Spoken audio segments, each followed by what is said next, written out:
Ovo je Bogorodičin hram u Prčnju, u centru Prčnja. I sad ćemo otići gore stepenicama.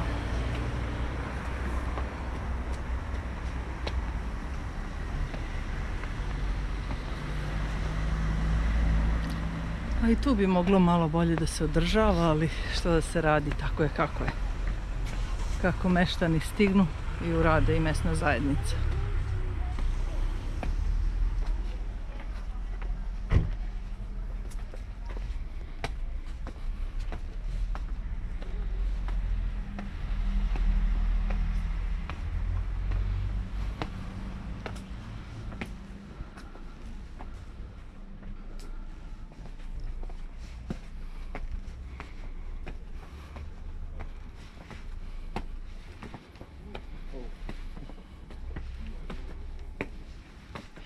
Đurović, vidiš, to je kao Đurović skoro.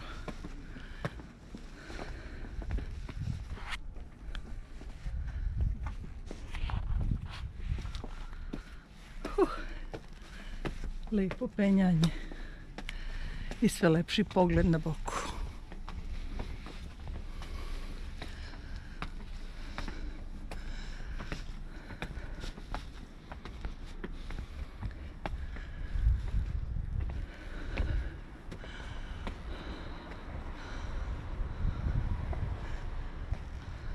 Tamo je Kotor,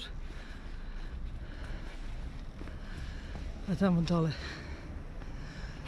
perasti risan i sve okolo. Lepota i krasota.